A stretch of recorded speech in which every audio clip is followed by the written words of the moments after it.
Theodore Thompson, Théo pour ceux qui le connaissaient, était assis dans son bureau d'angle au 42e étage regardant la ligne d'horizon de Chicago se fondre dans l'obscurité.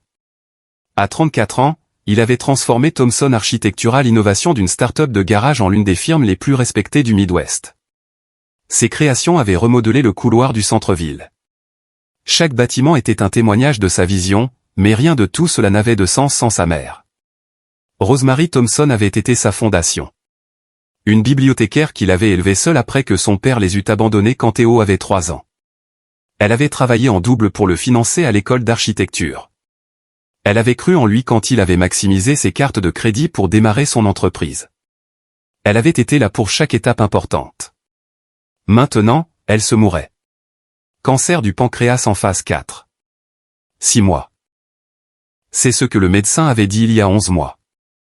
Rosemary Thompson était une battante. Le téléphone de Théo vibra. Charlène, sa femme depuis 2 ans. Où es-tu? Sa voix avait cette pointe qu'il avait appris à reconnaître. Ta mère te demande. J'arrive, dit-il en attrapant ses clés. Il avait rencontré Charlène à un gala de charité 3 ans plus tôt. Elle travaillait comme coordinatrice d'événements, magnifique dans une robe rouge qui faisait tourner toutes les têtes. Elle était spirituelle, charmante et semblait sincèrement intéressée par son travail. Leur cours avait été un tourbillon. Sa mère avait été hésitante au début. Il y a quelque chose chez elle, Théo, avait dit Rosemary un soir. Je n'arrive pas à mettre le doigt dessus. Tu es juste protectrice, maman, avait-il ri. Tu dirais ça de n'importe qui, mais Rosemary avait fini par changer d'avis.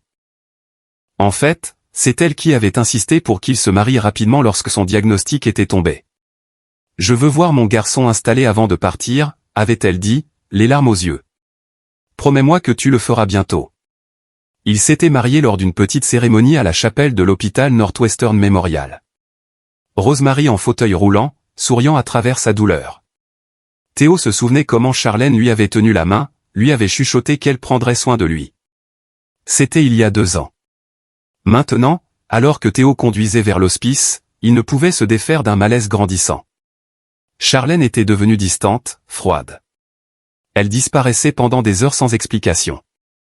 Quand il lui demandait où elle avait été, elle lui reprochait d'être contrôlant. Leur vie intime s'était complètement éteinte 6 mois après le mariage. Tu es marié à ton travail, disait-elle, et à ta mère mourante. La cruauté de cette déclaration le piquait encore. La chambre de Rosemary sentait l'antiseptique et les roses fanées. Elle était allongée, soutenue par des oreillers. Sa silhouette autrefois robuste était maintenant fragile comme du verre. Mais ses yeux vifs et intelligents, brûlaient encore d'une conscience féroce. Charlène était assise dans un coin, faisant défiler son téléphone, levant à peine les yeux quand Théo entra. Voilà mon garçon, chuchota Rosemary, sa voix fine comme du papier. Théo lui prit la main, sentant les os sous la peau translucide. Je suis là, maman. Charlène, ma chérie, dit Rosemary. Pourrais-tu nous laisser un moment? Sa femme se leva sans un mot, ne regardant même pas Rosemary, et quitta la pièce. Elle a été comme ça toute la semaine, dit Rosemary, comptant les jours. Maman, ne dis pas ça. Tu vas, Théodore. Sa poigne se resserra avec une force surprenante. Nous n'avons pas le temps pour des mensonges réconfortants. Je veux que tu écoutes très attentivement. Quelque chose dans son ton lui glaça le sang. J'ai fait quelque chose, continua Rosemary, ses yeux le fixant. Quelque chose dont je ne suis pas fier, mais je l'ai fait pour te protéger. Je veux que tu saches qu'il y a une enveloppe dans mon coffre-fort à la First National. Boîte 247. La clé est dans ma boîte à bijoux à la maison, à l'intérieur du médaillon que ta grand-mère m'a donné. Maman, de quoi parles-tu? Quand le moment viendra, et tu sauras quand, ouvre cette enveloppe. Tout ce que tu as besoin de savoir est à l'intérieur. J'ai essayé de te protéger de la seule façon que je pouvais, mais j'ai peur. Elle toussa, son corps tremblant. J'ai peur d'avoir peut-être empiré les choses. Tu me fais peur. Bien. Tu dois avoir peur. Tu dois être prêt. Ses yeux brillèrent. Théo, je t'aime plus que la vie elle-même. Tout ce que j'ai fait, je l'ai fait pour toi. Souviens-toi de ça. Peu importe ce que tu découvres, souviens-toi de ça. Que as-tu fait? Mais les yeux de Rosemary se fermaient. La morphine la tirait vers le sommeil. L'enveloppe, chuchota-t-elle. Quand le moment viendra, l'enveloppe. Elle mourut 3 jours plus tard, un mardi matin, Théo lui tenant la main et Charlène se tenant près de la fenêtre, regardant sa montre. Révélation au bord de la tombe. Les funérailles furent modestes, intimes. Rosemary avait demandé la crémation, ses cendres devant être enterrées au cimetière d'Oakwood à côté de sa propre mère. Théo avait tout organisé lui-même. Charlène avait été trop dépassée pour aider.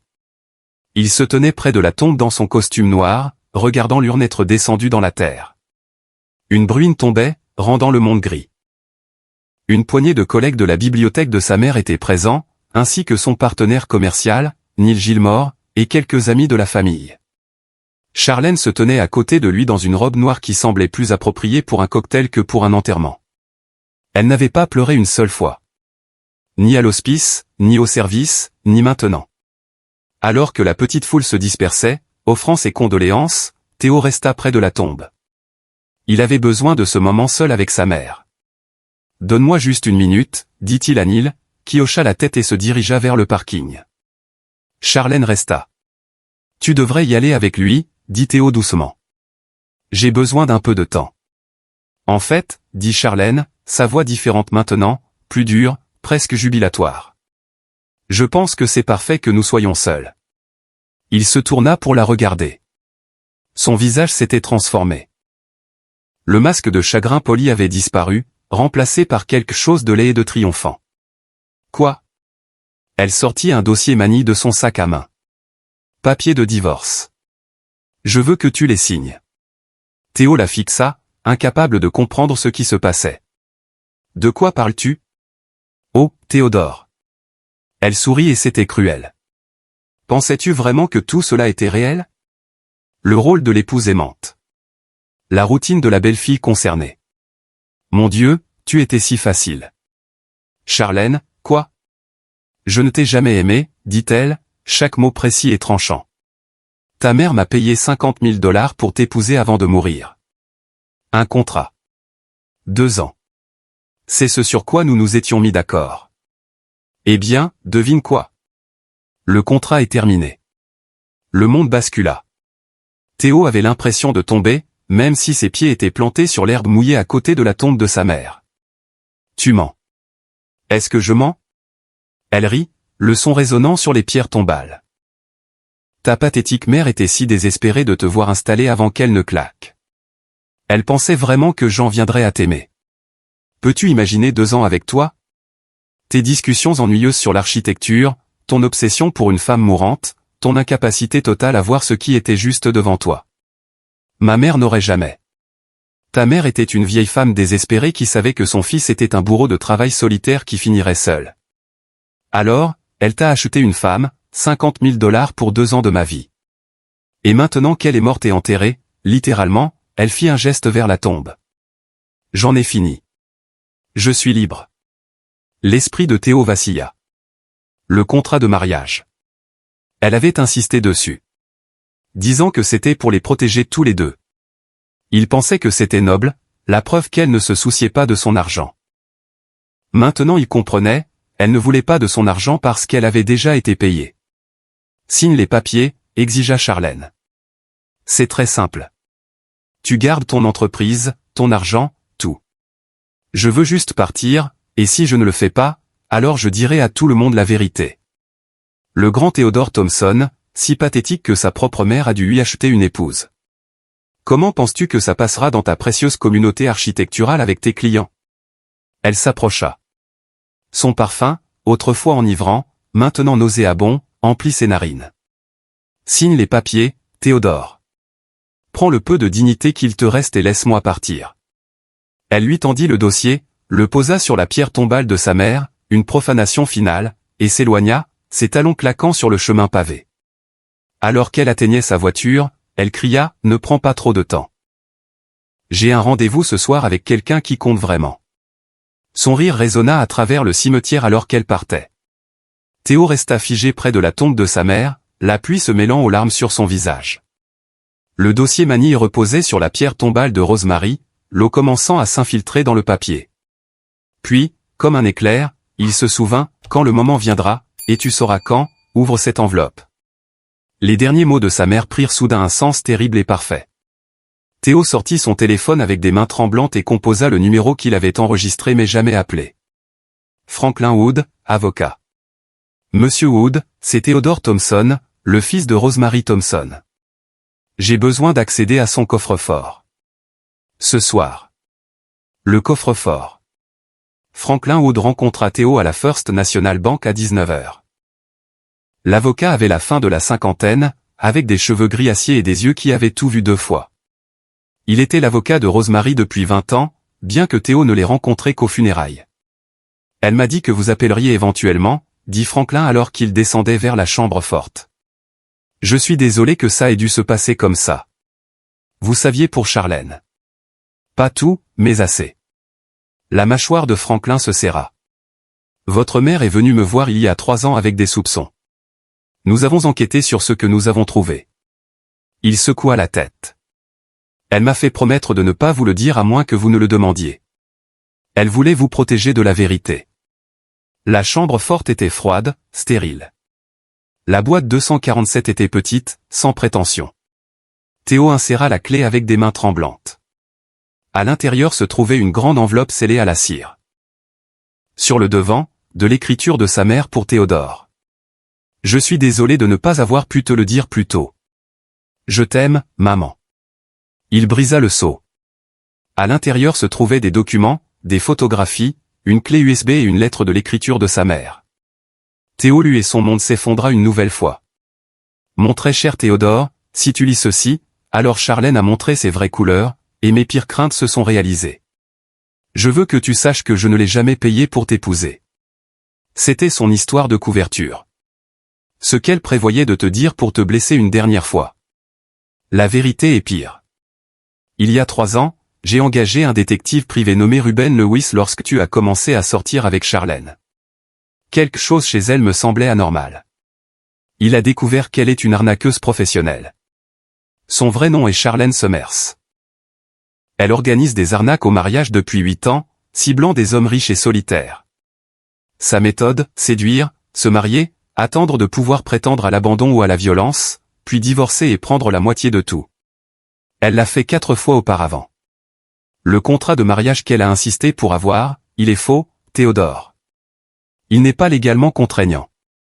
Son vrai plan était de prétendre que tu étais émotionnellement violent, que tu l'isolais en t'occupant de ta mère mourante. Elle a documenté des preuves pendant 2 ans.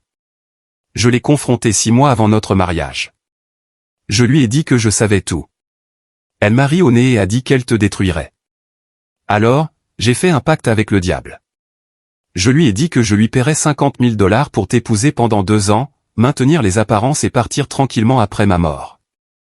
Je l'ai menacé de la dénoncer à la police si elle n'acceptait pas. Elle a accepté, pensant qu'elle avait gagné. Mais Théodore, mon brillant garçon, j'avais un dernier tour dans mon sac.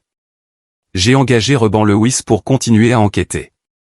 Ce qu'il a trouvé est dans cette enveloppe. Charlène ne travaille pas seule. Elle a un partenaire, un homme nommé Drew Lawson. Il a été son complice dans les 5 arnaques. C'est aussi son vrai petit ami.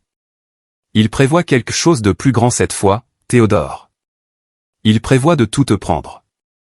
La clé USB contient des enregistrements de leurs conversations, y compris des plans pour te piéger pour des crimes financiers afin de voler ton entreprise. Les documents montrent leurs victimes passées, leurs méthodes, leurs relevés bancaires montrant comment ils ont blanchi l'argent. J'ai donné des instructions à Franklin. Il est autorisé à t'aider de toutes les manières dont tu as besoin. J'ai également mis de côté des fonds distincts de ma succession pour aider à toute action que tu choisiras d'entreprendre.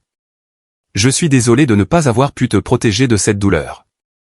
Je suis désolé d'avoir dû manipuler la situation, mais je refuse de les laisser détruire mon fils. Tu es plus fort que tu ne le penses, Théodore. Plus intelligent qu'il ne pourrait jamais l'imaginer. Je t'ai vu construire des empires à partir de plans. Maintenant, j'ai besoin que tu construises la justice à partir des ruines. Fais-les payer, mon cher garçon. Pas pour moi, pour toi. Astérisque, tout mon amour. Maman. Théo leva les yeux, sa vision brouillée par les larmes. Franklin lui tendit un mouchoir. Il y a plus, dit l'avocat doucement. Votre mère et moi avons passé des mois à monter un dossier. Nous avons tout ce dont nous avons besoin. La question est, que voulez-vous faire à ce sujet? Théo regarda les photographies qui s'échappaient de l'enveloppe. Charlène et Drew Lawson dans des étreintes intimes. Des relevés bancaires montrant des transferts entre comptes. Une chronologie détaillée de leurs arnaques. Des déclarations de victimes que Ruben Lewis avait retrouvées. Et puis il le vit. Un document décrivant leur plan actuel. Il ne prévoyait pas seulement de divorcer de lui. Il prévoyait de le piéger pour détournement de fonds de sa propre entreprise. Pour prétendre qu'il avait falsifié les comptes et caché des actifs. Ils avaient falsifié des documents, créé de faux comptes à son nom. Ils allaient le détruire complètement, prendre son entreprise, sa réputation, sa liberté. Tout cela était prévu pour se produire une semaine après la mort de Rosemary, ce qui signifiait qu'il avait des jours, peut-être des heures. M. Wood, dit Théo, sa voix stable pour la première fois depuis le cimetière. J'ai besoin que vous fassiez exactement ce que je vous dis, et j'ai besoin que vous ayez confiance que je sais ce que je fais. Franklin Wood sourit sombrement. Votre mère a dit que vous diriez quelque chose comme ça. Quel est votre plan? Théo regarda les preuves devant lui, l'esprit de son architecte construisant déjà la structure de sa vengeance. Je vais leur donner exactement ce qu'ils veulent, dit-il. Et puis je vais tout leur prendre. Construire le plan. Le bureau de Théo à la maison s'était transformé en salle de guerre. Des documents couvraient chaque surface.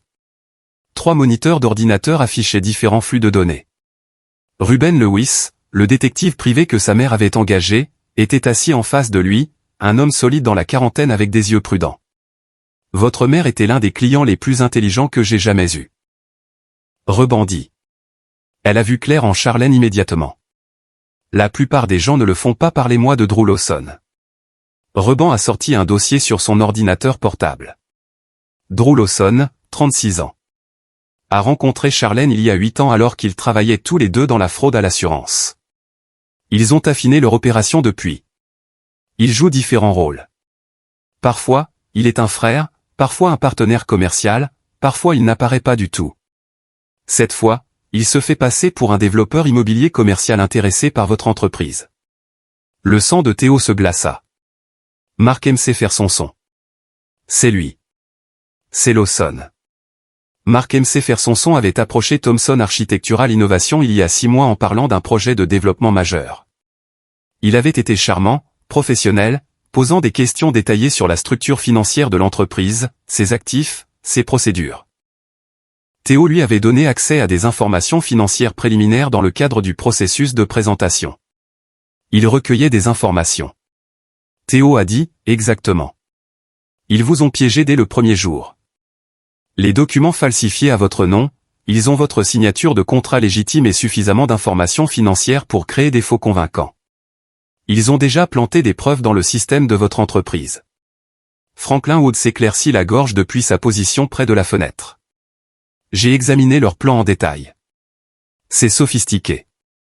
S'ils l'exécutent la semaine prochaine comme prévu, vous ferez face à des accusations fédérales en quelques jours. Vos actifs seraient gelés pendant l'enquête, même si vous êtes finalement innocenté, et votre réputation serait détruite. Votre entreprise s'effondrerait. Combien de victimes avant moi? 4 confirmés, dit Ruben. Tous des hommes entre 30 et 45 ans. Riches, socialement isolés, bon cœur. Charlène cible ce qu'elle appelle les « types constructeurs ». Des hommes qui se concentrent sur le travail, qui n'ont pas de réseaux sociaux forts. Des hommes qui ont faim de connexion. Il fit une pause. La maladie de votre mère a fait de vous la cible parfaite. Il pensait que vous seriez trop distrait pour remarquer le piège. Qu'est-il arrivé aux victimes précédentes? L'une s'est suicidée, dit Ruben doucement. 2 ont tout perdu et se battent encore dans des batailles juridiques. Le 4e s'appelait Jésus Grimm. Il a compris assez tôt pour s'échapper avec quelques actifs, mais il lui avait déjà pris 2 millions. C'est lui qui m'a donné le plus d'informations. Il veut les voir brûler autant que vous. Théo se leva, arpentant la pièce. Son esprit était déjà 10 longueurs d'avance, voyant l'architecture de sa vengeance prendre forme. Franklin, que se passerait-il si je signais les papiers de divorce maintenant? L'avocat haussa un sourcil. Vous seriez divorcés, mais ça n'arrêterait pas leur autre plan. Ils ont trop investi pour vous piéger pour les crimes financiers. Ils poursuivront avec ça quoi qu'il arrive. Et si je leur donnais une meilleure cible? C'est-à-dire que Théo se tourna vers Reban. Pouvez-vous me mettre en contact avec Jésus Grimm dans l'heure? Faites-le. Et j'ai besoin de quelque chose d'autre. J'ai besoin que vous créiez une entreprise fictive. Faites-la paraître réelle. Site web, documentation, relevé bancaire, tout. Pouvez-vous faire ça? Reban sourit lentement. Je l'ai déjà fait pour des opérations d'infiltration. Quel genre d'entreprise? Une société d'investissement. Internationale, basée aux îles Caïmans. Faites-la paraître comme si elle avait des actifs de plusieurs centaines de millions. Les yeux de Théo brillèrent. Je vais laisser Charlène et Drew penser qu'ils me volent, mais ce qu'ils voleront en réalité, c'est un appât pour un piège bien plus grand. Franklin Wood se pencha en avant. Je ne suis pas sûr de suivre. Charlène pense qu'elle a gagné. Elle pense que je suis brisé, dévasté, une proie facile. Elle s'attend à ce que je signe ces papiers et que je me traîne au loin. Au lieu de ça, je vais agir exactement aussi brisé qu'elle s'y attend, mais je vais laisser entendre que j'ai déplacé des actifs pour les protéger du divorce, transférant de l'argent à cette société offshore fictive. Et quand ils s'en prendront à ces actifs, Ruben hocha la tête avec appréciation. Nous les aurons pour fraude électronique fédérale, fraude bancaire internationale, conspiration, et environ 15 autres crimes que je suis sûr que Franklin peut nommer. Des accusations qui entraînent de véritables peines de prison, pas seulement des sanctions civiles. J'aime où vous allez, dit Franklin. Mais il y a un problème. S'il vole à une entreprise fictive, il n'y a pas de véritable victime, pas de véritable crime. Alors nous le rendrons réel, dit Théo. Je vais approvisionner le compte avec de l'argent réel. Mon argent. 1 million de dollars. Assez pour en faire une affaire fédérale. Assez pour que les accusations tiennent. Quand ils le voleront, nous les aurons. Vous êtes prêt à risquer 1 million de dollars? Je suis prêt à tout risquer pour m'assurer qu'il ne blesse plus jamais personne. La voix de Théo était d'acier. Mais nous ne le perdrons pas parce que nous saurons exactement quand ils feront leur coup. Nous aurons les forces de l'ordre prêtes. Nous documenterons tout. Et quand nous aurons fini, ils n'iront pas seulement en prison. Ils perdront tout ce qu'ils ont jamais volé. Reban Lewis sortit son téléphone. Je vais contacter Jésus Grimm et commencer à construire la fausse entreprise. Il me faudra 3 jours pour la rendre convaincante. Nous avons 5 jours avant qu'ils n'exécutent leur plan. Franklin a dit, ce n'est pas une grande marge d'erreur. Alors nous ne ferons pas d'erreur. Théo regarda les deux hommes. Ma mère a passé les derniers mois de sa vie à monter un dossier contre ces gens tout en luttant contre le cancer. Je ne vais pas laisser ça pour rien. Nous allons les anéantir. Son téléphone vibra. Un texto de Charlène. As-tu signé les papiers? Ne rends pas les choses difficiles, Théodore. Il répondit, passe à la maison demain soir. Nous devons parler. Sa réponse arriva immédiatement, montrant enfin un peu de bon sens. 20 heures, Théo posa son téléphone et sourit, un sourire froid et calculé que sa mère aurait reconnu. Messieurs, dit-il. Construisons un piège dont ils ne pourront pas s'échapper. Théo passa la journée suivante à se préparer. Il nettoya une partie des preuves de son bureau, mais en laissa juste assez. Quelques papiers laissés négligemment visibles, un historique de navigation qui suggérait des recherches de banques offshore. Il répéta sa performance devant le miroir jusqu'à ce qu'elle soit parfaite. Homme brisé, mari vaincu, désespéré de sauver quelque chose de l'épave. À 19 heures, Ruben Lewis envoya la confirmation. La fausse société d'investissement était en ligne, avec un portail bancaire affichant un solde de 1,2 million de dollars. C'était assez convaincant pour tromper quiconque ne creusait pas trop profondément. Jésus Grimm avait appelé plus tôt. La voix de l'homme était rauque d'émotion alors qu'il racontait sa propre expérience avec Charlène et Drew. Elle m'a fait sentir que j'étais spécial. Jésus dit que j'étais le centre de son monde quand elle est partie. Quand j'ai découvert ce qu'elle avait fait, j'ai pensé à en finir. Mec, vraiment. Si tu peux les arrêter, si tu peux les faire payer, tu sauveras des vies, pas seulement la tienne. Maintenant, à 20 heures, Théo entendit la voiture de Charlène dans l'allée. Il se positionna à la table de la cuisine, des papiers étalés autour de lui, un verre de whisky à moitié vide à proximité. Une belle touche, pensa-t-il. Il ne buvait jamais de whisky. Charlène entra sans frapper. Elle était habillée de façon décontractée, jambes et haut ajustés, les cheveux attachés en arrière. Elle avait l'air détendue, victorieuse. « Théodore, dit-elle, son ton presque ennuyé. As-tu repris tes esprits ? Assieds-toi, dit-il doucement. S'il te plaît, elle haussa un sourcil mais s'assit en face de lui. Tu as l'air terrible. Ma mère vient de mourir. Ma femme vient de me dire que tout notre mariage était un mensonge. Comment devrais-je avoir l'air ? Bon point. Elle examina ses ongles. Alors, vas-tu signer ? Je dois d'abord comprendre. Pourquoi moi ? Si tu voulais de l'argent, il y a des cibles plus riches. Elle soupira comme si elle expliquait quelque chose à un enfant. Tu étais parfait, Théodore. Réussi mais pas tapa accent grave l'œil. Solitaire, vulnérable à cause de la maladie de ta mère. Et c'est important. Tu es le genre d'homme qui croit en l'amour, en la loyauté, en tous ces concepts de contes de fées. Tu étais facile parce que tu es bon. Les bonnes personnes sont toujours faciles. La cruauté désinvolte de ses propos faillit briser son sang-froid, mais il tint bon. Et si je te disais, dit-il lentement, que j'ai déplacé de l'argent, protégeant mes actifs ? Ses yeux s'aiguisèrent instantanément. De quoi parles-tu ? Je ne suis pas stupide, Charlène. Quand tu as demandé ce contrat de mariage, quand tu as insisté pour garder tes finances séparées, je suis devenu méfiant. J'ai transféré de l'argent sur des comptes offshore depuis 1 an. Les actifs de l'entreprise sont toujours là, mais ma richesse personnelle, il fit un geste vague. Elle est en lieu sûr. Il pouvait pratiquement voir son esprit travailler, recalculer. Combien, demanda-t-elle, essayant de paraître décontractée. Est-ce que ça a de l'importance ? C'est à moi. Tu n'auras rien. Espèce de... Elle s'arrêta, sourit. Théodore, ne sois pas stupide. Si tu as caché des actifs, ça pourrait compliquer ton divorce. Rendre les choses compliquées. Tu ne veux pas de complications, n'est-ce pas ? Je veux ne pas perdre tout ce pourquoi j'ai travaillé à cause de quelqu'un qui ne m'a jamais aimé. Alors signe les papiers. Prends ton argent caché et va-t'en. Je ne te demanderai même pas où il est. Tu fis semblant de réfléchir. Qu'est-ce qui t'empêche de t'en prendre à l'entreprise ? Le contrat de mariage. Le contrat que tu as rédigé, sur lequel tu as insisté. J'ai fait examiner ça par des avocats, Charlène. C'est à peine légal. Tu pourrais le contester. Me traîner en justice. Me détruire publiquement, même si tu ne gagnes pas. Elle se pencha en avant, son expression s'adoucissant en une parodie d'inquiétude. Théodore, je ne veux pas te détruire. Je veux juste partir. Signe les papiers. Garde tes comptes offshore. Garde l'entreprise. Je disparaîtrai de ta vie pour toujours.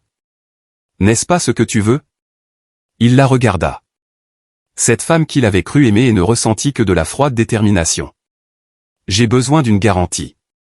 Il a dit quelque chose par écrit qui dit que tu ne viendras jamais après moi, que tu ne feras jamais de réclamation contre moi ou l'entreprise. Je peux faire ça et je veux savoir que tu seras prise en charge, que tu n'auras pas besoin de revenir pour plus d'argent plus tard. Cela la déconcerta. Quoi ? Je vais te donner quelque chose, dit-il, se levant et marchant vers son bureau. Il revint avec un dossier. À l'intérieur se trouvaient des documents imprimés montrant le faux compte offshore, ou plutôt suffisamment de détails pour le faire paraître réel sans tout révéler. C'est un de mes comptes, mentit-il doucement. Il y a environ 400 000 $ dedans. Je te donnerai le numéro de compte et les mots de passe. Prends-le. Considère-le comme ton indemnité de départ. Mais une fois que tu l'auras pris, nous en aurons fini pour toujours. Les yeux de Charlène s'écarquillèrent en parcourant les documents. Il avait été prudent. L'information était incomplète, demandant à quelqu'un de creuser davantage pour accéder au compte complet, mais c'était suffisant pour appâter l'hameçon. Tu me donnes juste 400 000 $. Je veux que tu partes, Charlène. Complètement partie. C'est le prix de ma tranquillité d'esprit. Elle sourit, et pendant un instant, il vit un plaisir sincère dans son expression. Le plaisir d'un prédateur qui pensait avoir reçu un festin inattendu. Tu es plus généreux que je ne le pensais, Théodore. Je suis un homme qui veut avancer dans sa vie. Prends-le. Signe un accord stipulant que tu ne me contacteras plus jamais. Ne feras jamais de réclamation et nous en aurons fini. Marché conclu. Elle attrapa pratiquement le dossier. Je ferai rédiger les papiers par mon avocat demain. Non, dit fermement Théo. Ce soir, Franklin Wood est de garde. Il rédigera quelque chose que nous pourrons signer tous les deux maintenant. Je veux que ce soit terminé. Elle hésita et il retint son souffle. Poussait-il trop fort? Mais la cupidité l'emporta. Bien, appelle ton avocat. 2 heures plus tard, c'était fait. Document signé, notarié. Charlène avait les informations du compte, juste assez pour trouver plus de détails avec un peu de travail. Et Théo avait sa déclaration signée, renonçant à toutes les réclamations sur lui, son entreprise et ses actifs.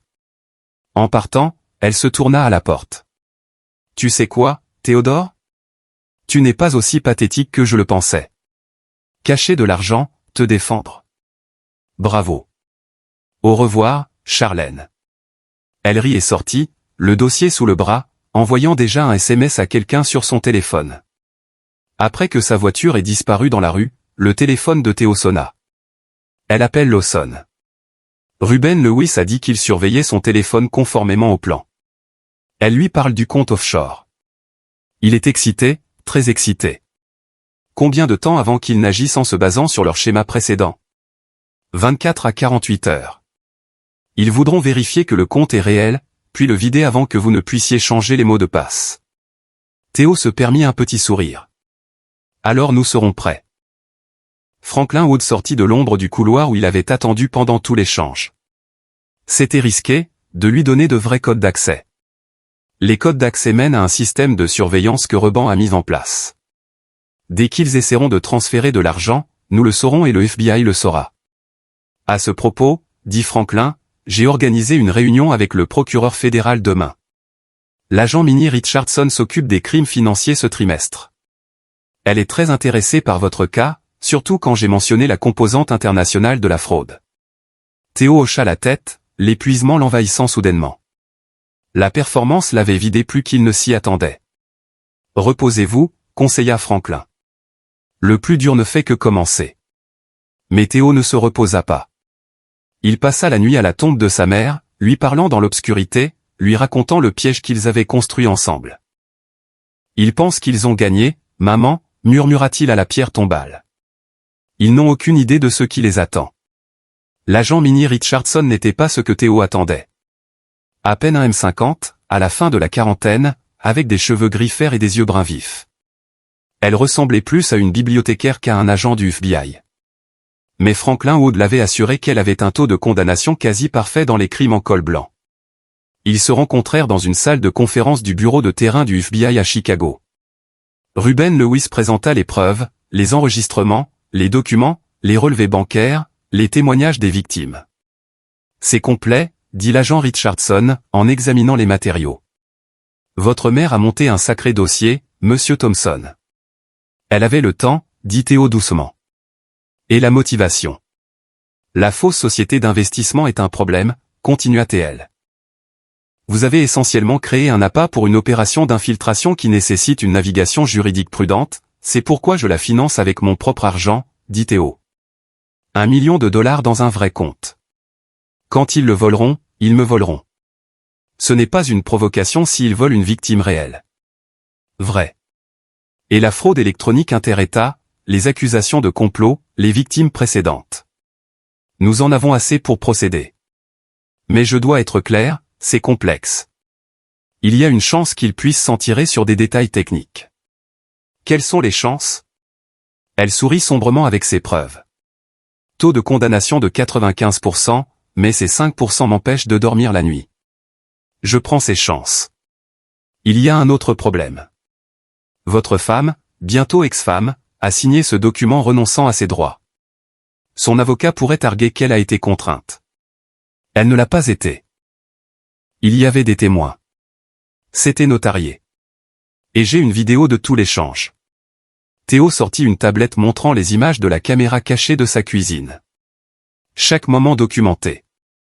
L'agent Richardson regarda la vidéo, son expression illisible. Vous êtes très minutieux. J'ai appris des meilleurs, dit Théo, en pensant à sa mère. Très bien, voici comment cela va se dérouler. Nous surveillons le compte. Dès qu'ils tenteront de transférer des fonds, nous tracerons la transaction et l'intercepterons. Nous exécuterons simultanément des mandats pour Charlène Summers et Drew Lawson. Nous avons monté des dossiers sur eux deux depuis des années, mais ils se sont toujours échappés. Cette fois, avec vos preuves et le crime financier pris en flagrant délit, nous les avons. Combien de temps? Selon la surveillance de Monsieur Lewis, ils ont déjà commencé le processus de vérification. Ils agiront probablement dans les 24 heures. Le téléphone de Théo vibra. Reban Lewis envoyait un SMS sur l'activité du compte. Ils sont de la sécurité. Ça commence. Théo dit que les 18 heures suivantes furent une agonie. Théo essaya de travailler, de se concentrer sur les projets de son entreprise, mais son esprit revenait sans cesse au piège. Était-il assez solide? Avait-il pensé à tout? Neil Gilmore, son partenaire commercial, remarqua sa distraction. Ils examinaient les plans d'une nouvelle tour du centre-ville quand Neil posa son stylo. Théo, qu'est-ce qui se passe? Tu n'es pas toi-même depuis les funérailles de ta mère. Théo avait tenu Neil dans l'ignorance, le protégeant de la connaissance de ce qui se passait. Mais maintenant, en regardant son ami et partenaire de 10 ans, il réalisa qu'il devait partager le fardeau. Il lui raconta tout.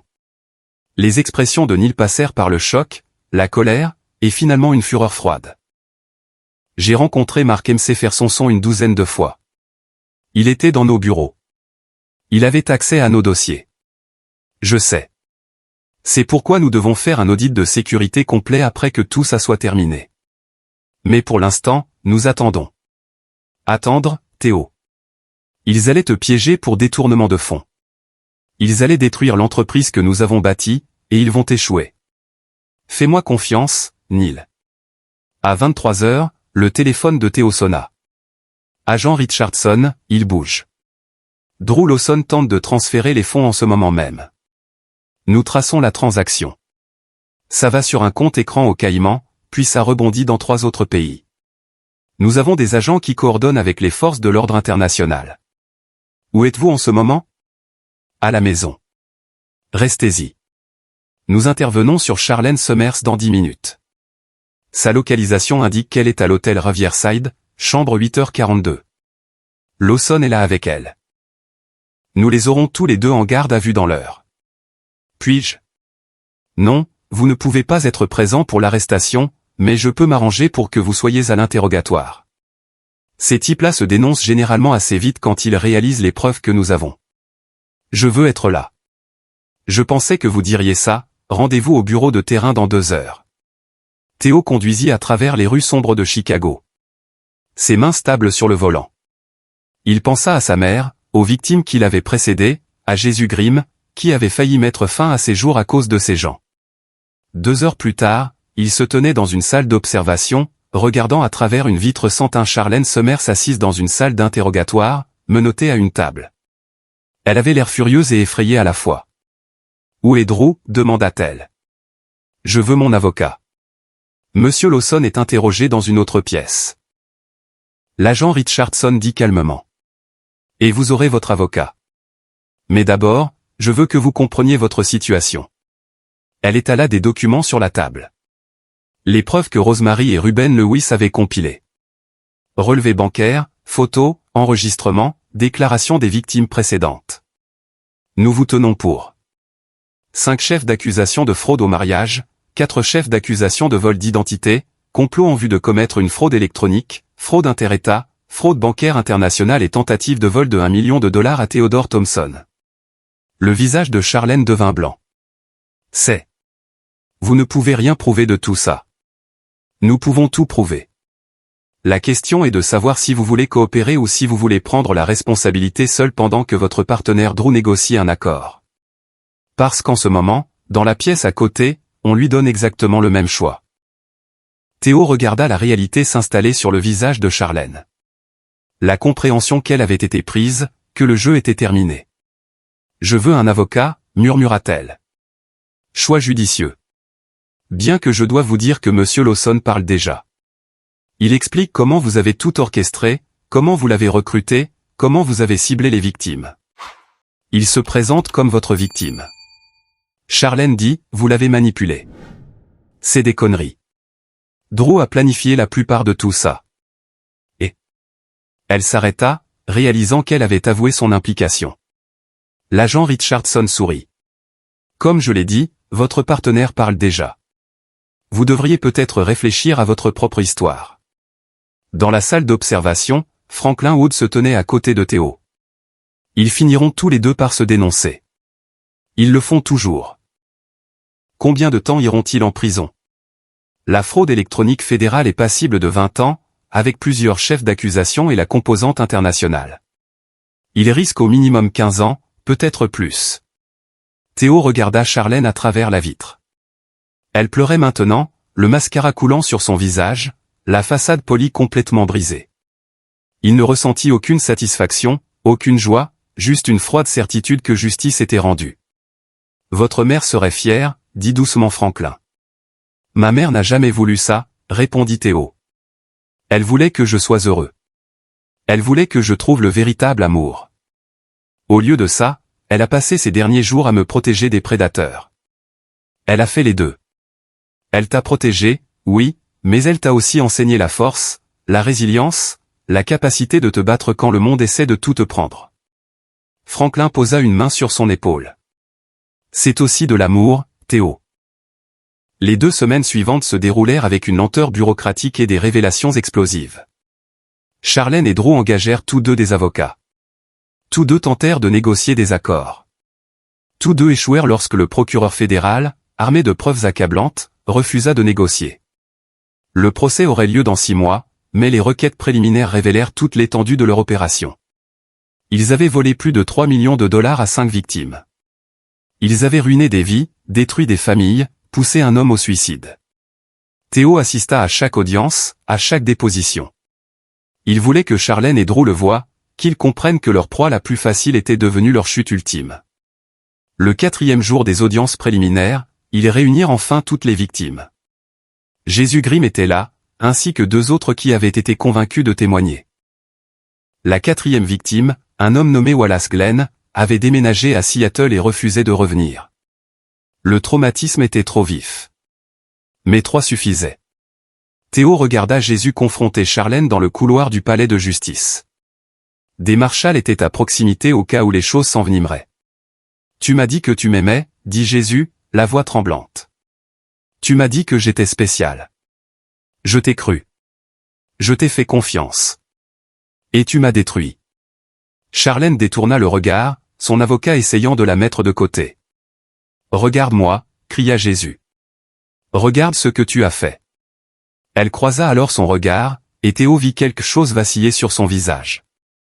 Pas tout à fait du remords, mais peut-être la reconnaissance du mal qu'elle avait causé. Je suis désolé, murmura-t-elle. Tu es désolé d'avoir été prise, cracha Jésus. C'est tout ce dont tu es désolé. Il s'éloigna, et Théo le suivit dehors. Merci, dit Théo, d'avoir témoigné, d'avoir été assez courageux pour revenir. Jésus le regarda avec des yeux hantés. Je ne suis pas courageux. Je suis juste en colère. Et je veux les voir brûler. Le feront-ils, cependant? Ils se sont déjà échappés. Comment sais-tu que cette fois est différente? Parce que cette fois, ils s'en sont pris à la mauvaise personne. Quelqu'un dont la mère l'aimait assez pour monter un dossier inattaquable. Quelqu'un qui avait les ressources et la volonté de mener cela à bien. Théo lui tendit la main. Ils sont finis. Jésus, je te le promets. Jésus lui serra la main et une partie de l'obscurité se dissipa de son expression. Le véritable effondrement survint 3 semaines plus tard. Théo était dans son bureau quand l'agent Richardson appela. Nous avons saisi tous leurs actifs. L'argent qu'ils vous ont volé, avoué aux autres. La plupart étaient encore sur des comptes offshore. Nous récupérons environ 2,7 millions de dollars. Après les frais de justice et la restitution à toutes les victimes, chacun devrait récupérer 70 à 80% de ce qui a été volé. Je ne m'attendais pas à ça. Ils étaient arrogants. Ils se croyaient intouchables. Ils gardaient l'argent à portée de main. probablement en train de planifier un dernier gros coup avant de disparaître. Au lieu de ça, ils vont passer les 2 prochaines décennies en prison fédérale. Quand est le procès? Il n'y en aura pas.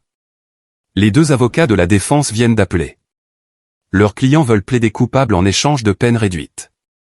Nous négocions actuellement, mais il semble que Charlène écopera de 18 ans. Drew, 22 ans. Théo s'adossa dans son fauteuil. Le poids de mois de tension se dissipa enfin. C'est fini. C'est fini. L'agent Richardson confirma. Vous avez bien agi, monsieur Thompson. Votre mère a bien agi.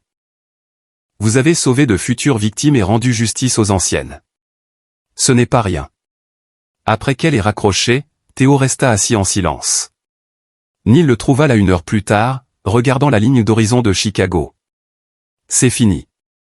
Neil demanda. C'est fini. Comment te sens-tu? Théo réfléchit. Vide. Soulagé. Triste. Ma mère est toujours morte. Mon mariage était toujours un mensonge.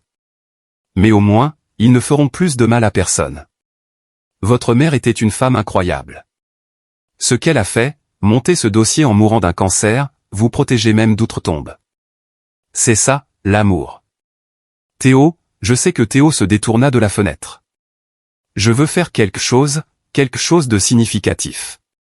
Comme quoi? Je veux créer une fondation au nom de ma mère pour les victimes de fraude relationnelle, un soutien juridique, des conseils, une aide financière. Ces gens, Jésus, Wallace, les autres, ils ont besoin d'aide pour reconstruire leur vie. Neil sourit.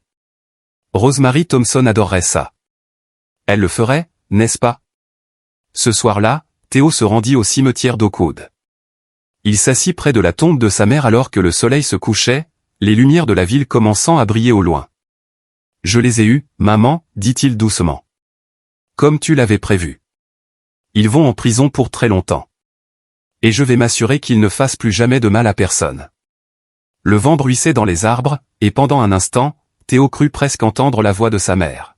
« Je suis fier de toi, mon garçon. » Il resta jusqu'à la nuit tombée, lui parlant de ses projets pour la fondation, de la reconstruction de sa vie, de l'apprentissage de la confiance à nouveau un jour. Quand il partit enfin, il se sentit plus léger qu'il ne l'avait été depuis des mois. 6 mois plus tard, la fondation Rosemary Thompson pour les victimes de fraude tenait son gala d'ouverture au Centre culturel de Chicago. Plus de 200 personnes étaient présentes, avocats, conseillers, militants et victimes qui avaient trouvé de l'aide grâce à la nouvelle organisation. Théo se tenait au podium, regardant la foule. Jésus Grimm était là, ainsi que Wallace Glenn, qui était venu de Seattle. L'agent Minnie Richardson était présente, tout comme Franklin Wood et Ruben Lewis. Ma mère était bibliothécaire, commença Théo.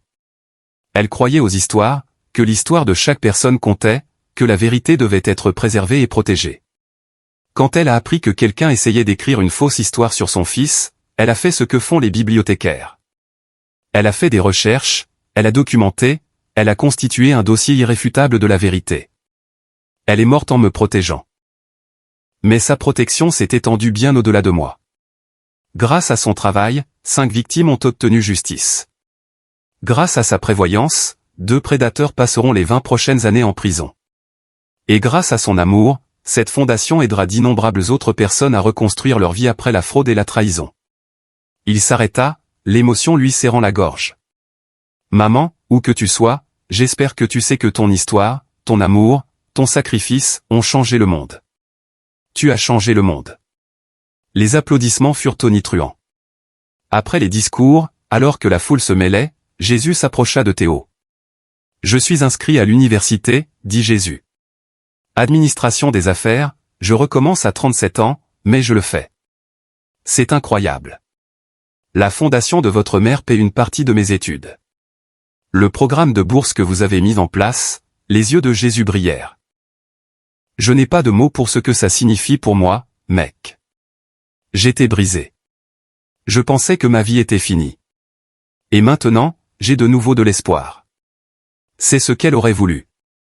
L'espoir, la guérison, les secondes chances. Wallace Glenn les rejoignit, un homme calme dans la cinquantaine qui avait perdu toute sa retraite à cause de Charlène et Drew.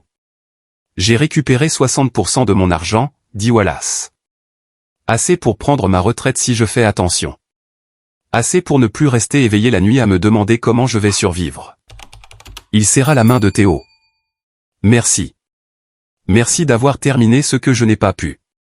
Tout au long de la soirée, les gens approchèrent Théo avec des histoires similaires de rétablissement, de justice, d'aller de l'avant. La fondation avait déjà aidé 12 victimes au cours de ces 6 premiers mois, en leur fournissant une représentation juridique, des conseils et un soutien financier. Alors que le gala touchait à sa fin, Théo se retrouva seul sur le balcon, regardant la ville que sa mère avait aimée. Franklin Wood le rejoignit. Elle serait incroyablement fière, tu sais. J'espère. Je sais. Donc, Rosemary Thompson a été ma cliente pendant 20 ans. Je l'ai vu gérer l'abandon de ton père. Je l'ai vu travailler jusqu'à l'épuisement pour te donner des opportunités.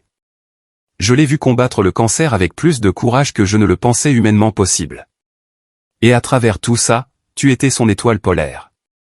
Tout ce qu'elle faisait, c'était pour toi. Elle me manque tous les jours. Bien sûr que oui. Mais elle n'est pas vraiment partie, Théo. Elle est dans cette fondation. Elle est dans les vies que tu changes. Elle est en toi.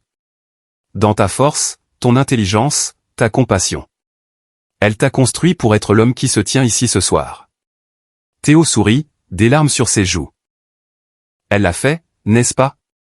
Plus tard, après que tout le monde soit parti, Théo retourna à la tombe de sa mère une dernière fois.